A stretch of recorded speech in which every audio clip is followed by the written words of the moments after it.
где продолжается турнир боксеров «Рыцарь ринга» Якутии.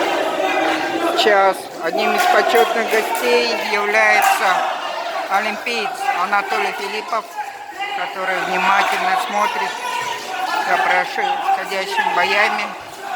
Сейчас мы попросим его дать свой комментарий до нашего видения.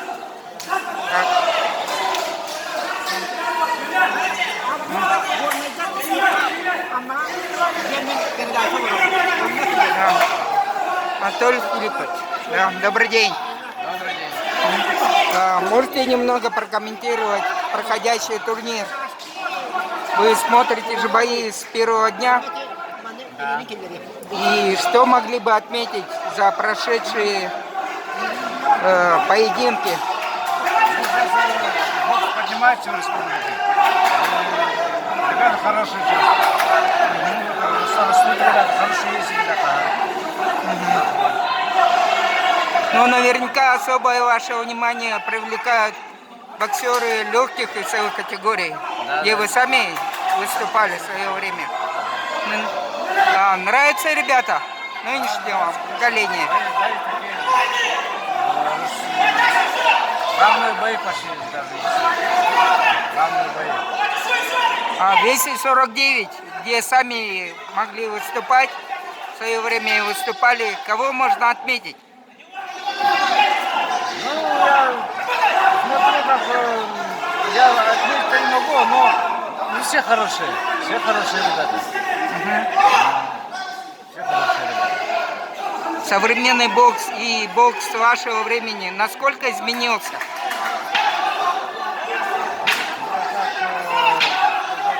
Не могу. Ну, в основном сейчас на технику работаю. Так таких ударов, жестких ударов мало.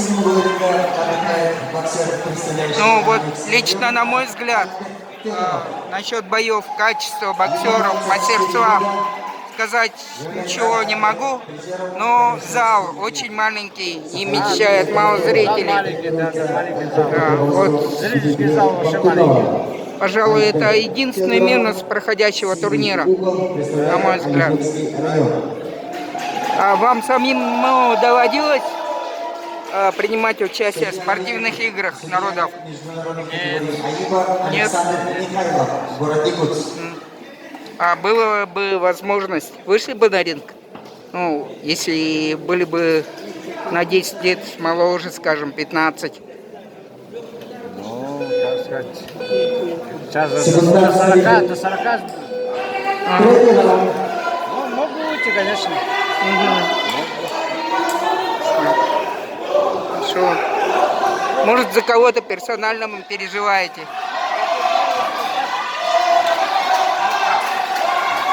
Пусть победит сильнейший. Ясно. Спасибо.